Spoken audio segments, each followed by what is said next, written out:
It started innocently enough.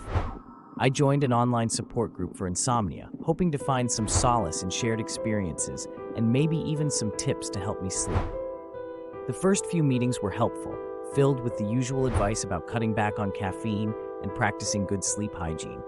But then, things took a strange turn. One night, a member named Sarah shared a vivid dream she had about being chased through an endless forest by shadowy figures. My heart skipped a beat.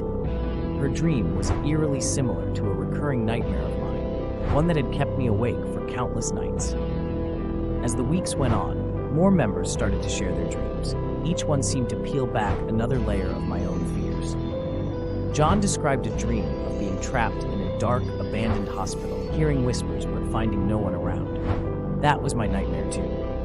Jessica talked about drowning in a sea of thick, black sludge, unable to scream or breathe. It was as if they were pulling these nightmares straight from my mind.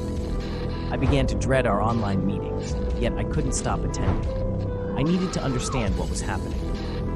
One night, as I sat in the dim glow of my laptop screen, a new member joined the group. His username was simply Watcher. He didn't share a dream at first, just listened intently as the rest of us recounted our latest nocturnal horrors. Then in a voice that seemed to reverberate through my bones, he said, "You've all dreamt of the door, haven't you?" My blood ran cold. I had never mentioned the door, an old wooden door that appeared at the end of each of my nightmares, promising either escape or something far worse. The next meeting was the last. As soon as I logged in, I noticed that everyone, including Watcher, had a strange, vacant look in their eyes. They began to chant in unison, "The door is open." My screen flickered, and I felt a chill run down my spine. Suddenly, I was no longer in my room, but standing before the door from my nightmares. It creaked open slowly, revealing an abyss that seemed to pull at my very soul.